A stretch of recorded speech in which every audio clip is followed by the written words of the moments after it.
दोस्तों नमस्कार। मैं विकास कुमार, आपका दोस्त और बिजनेस कोच। दोस्तों, फ्री व्यापार स्कूल में आप लोगों का बहुत बहुत स्वागत है।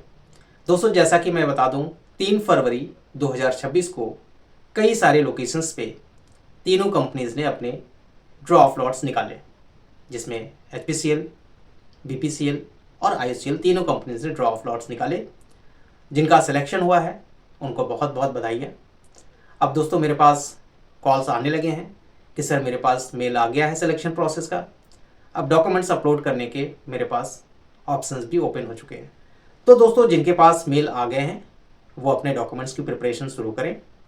जिनके पास मेल अभी तक नहीं आया है, आप वेट करें, आपके पास जल्द ही मंडे तक आपके पास मेल आ जाएगा। आप अपने डॉक्यूमेंट्स अपलोड कर सकते हैं।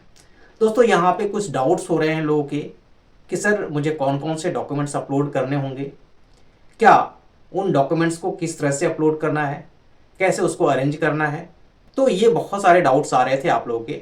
तो दोस्तों, आज हम इस वीडियो में डॉक्यूमेंट्स अपलोड्स के बारे में ही डिस्कस करेंगे।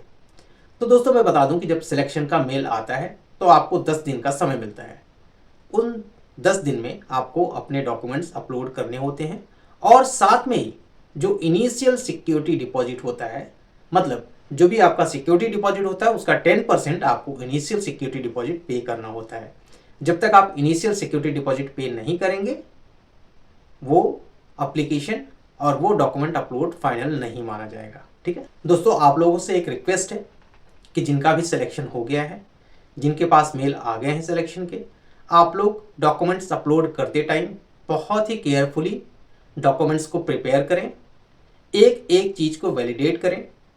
अपलोड करने के बाद एक बार उन डॉक्यूमेंट्स को फिर से वेरीफाई करें कि आपने वही डॉक्यूमेंट्स अपलोड किया है जिसकी डिमांड कंपनी की तरफ से की गई है।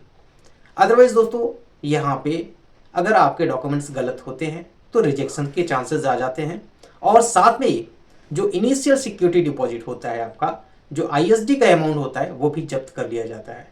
तो आपको बहुत सावधानी से अपने डॉक्यूमेंट्स को अपलोड करना है और साथ में इनिशियल सिक्योरिटी डिपॉजिट को पे करना है। जिन्होंने लीज लेकर ऑनलाइन एप्लीकेशन किया है, तो मैं दोस्तों आपको बता दूं कि जिनका भी लीज किसी एक व्यक्ति से संपादित किया गया है या किसी एक आदमी से कराया गया है, लेकिन उस जमीन में कई सारे ओनर्स हैं, तो ऐसे केस में आपके पास रेक्टिफिकेशंस का मेल आएगा और साथ में ही आपके रिजेक्शन के चांसेस बनेंगे। तो जिनका कुछ इस टाइप से इशू है कि जमीन पे कई सारे ओनर्स हैं लेकिन उन्होंने किसी एक ही ओनर से लीज बनवाया हुआ है, तो ऐसे केस में आप एक बार अपने डॉक्यूमेंट्स जरूर चेक करवा लें, क्योंकि हो सकता है कि आप अपने डॉक्यूमेंट्स अपलोड कर दें, इनिशियल सिक्योरिटी डिपॉजिट भी पे कर दें और गलत डॉक्यूमेंट्स होने की वजह से आपका इनिशियल सिक्योरिटी डिपॉजिट 20,000, 30,000, 50,000 रुपये जब्त कर लिया जाए। तो इससे अच्छा है कि अपने डॉक्यूमेंट्स को एक बार मेरी टीम के द्वारा या किसी एक्सपर्ट के द्वारा आप जरूर इसको वेरीफाई करवा लें। कहीं ऐसा ना हो कि आप डॉक्यूमेंट्स अपलोड करें और आपका इनिशियल सिक्योरिटी डिपॉजिट भी जब्त कर लिया जाए। तो दोस्तों, अब बहुत सारे लोगों के ये डाउट्स हैं कि सर डॉक्यूमेंट्स कौन कौन से लगते हैं। तो मैं दोस्तों आपको एक बार डॉक्यूमेंट्स की चेकलिस्ट बता देता हूँ। इसमें जो सबसे पहला डॉक्यूमेंट्स होता है वो होता है अपेंडिक्स 10A। वो आपको बनाना पड़ता है 100 रुपीज़ की स्टैम्प पेपर पे। जब आपका सिलेक्शन हो जाता है उसके बाद ये डॉक्यूमेंट्स बनना चाहिए। दूसरा डॉक्यूमेंट्स लगता है दोस्तों बर्थ सर्टिफिकेट, कि आपने अपने बर्थ सर्टिफिकेट के लिए कौन सा डॉक्यूमेंट चूज किया है, वही डॉक्यूमेंट्स आपको अपलोड करना पड़ेगा। तीसरा डॉक्यूमेंट्स होता है दोस्तों एजुकेशनल क्वालिफिकेशन। जो भी आपने अपने फॉर्म में एजुकेशनल क्वालिफिकेशंस की डिटेल फिलअप की है, वही डॉक्यूमेंट्स आपको अपलोड करने पड़ते हैं। चौथा डॉक्यूमेंट्स होता है दोस्तों जिस खसरा संख्या पे, जिस गाटा संख्या पे आपने ऑनलाइन एप्लीकेशन किया है, उस गाटा संख्या का खसरा खतौनी आपको अपलोड करना पड़ता है। पांचवा जो डॉक्यूमेंट्स आता है दोस्तों, अगर आपका खुद का जमीन है या फैमिली मेंबर्स का है, तो इस केस में आपको अपेंडिक्स 3 अपलोड करना पड़ता है। जमीन लीज लेके आपने एप्लीकेशन किया है, तो यहाँ पे 5वें नंबर पे आपको लीज डीड अपलोड करना पड़ता है। 6ठे नंबर पे आता है दोस्तों स्क्रैच लेआउट। उस पूरे जमीन का एक स्क्रैच लेआउट बनाना पड़ता है इनके दिए गए फॉर्मेट पे, वो आपको अपलोड करना पड़ता है। फिर आता है दोस्तों पैन कार्ड। पैन कार्ड भी मैंडेटरी है, ये आपको अपलोड करना पड़ता है। इसके साथ ही दोस्तों जो किसी स्पेशल कैटेगरी से बिलोंग करते हैं, जैसे कोई SC या ST कैटेगरी से बिलोंग करता है, OBC कैटेगरी से बिलोंग करता है, तो उसे अपने कैटेगरी सर्टिफिकेट लगाने पड़ते हैं। साथ में दोस्तों अगर कोई स्पेशल पर्सन है, जैसे वो फिजिकल हैंडीकैप्ड हैं, PH हैं, तो उनका डॉक्यूमेंट्स अपलोड करना पड़ता है। कोई आर्मी पर्सन्स है, उसका डॉक्यूमेंट्स अपलोड करना पड़ता है। तो इस तरह से जो भी उनकी कैटेगरीज हैं उन सभी डॉक्यूमेंट्स को आपको अपलोड करने पड़ते हैं। तो दोस्तों अब बात आती है कि यहाँ पे 3 इंपॉर्टेंट डॉक्यूमेंट हैं जिनको बनाने से पहले आपको बहुत ज़्यादा सावधानी की जरूरत पड़ती है। पहला अपेंडिक्स 10A, दूसरा अपेंडिक्स 3।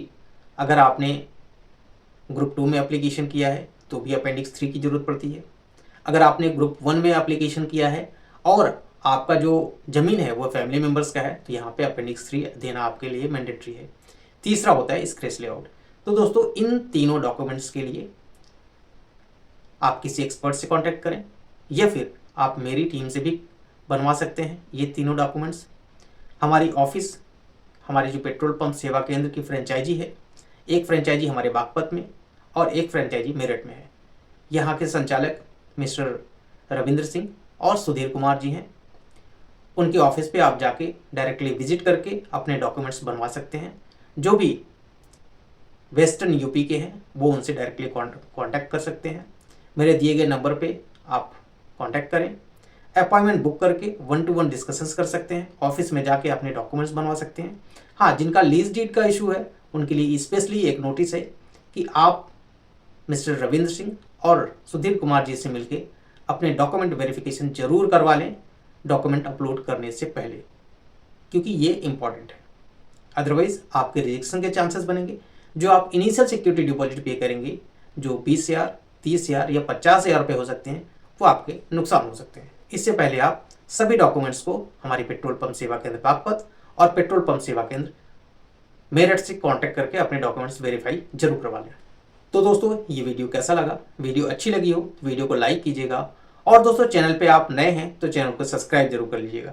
साथ ही दोस्तों इस वीडियो को अपने ग्रुप्स में ज़्यादा से ज़्यादा शेयर कीजिए, जिससे कि लोगों को पता चल सके कि किस तरह से डॉक्यूमेंट्स अपलोड करते टाइम हमें सावधानी बरतनी चाहिए। तो मिलते हैं दोस्तों इसी टाइप की नेक्स्ट वीडियो में, तब तक के लिए धन्यवाद।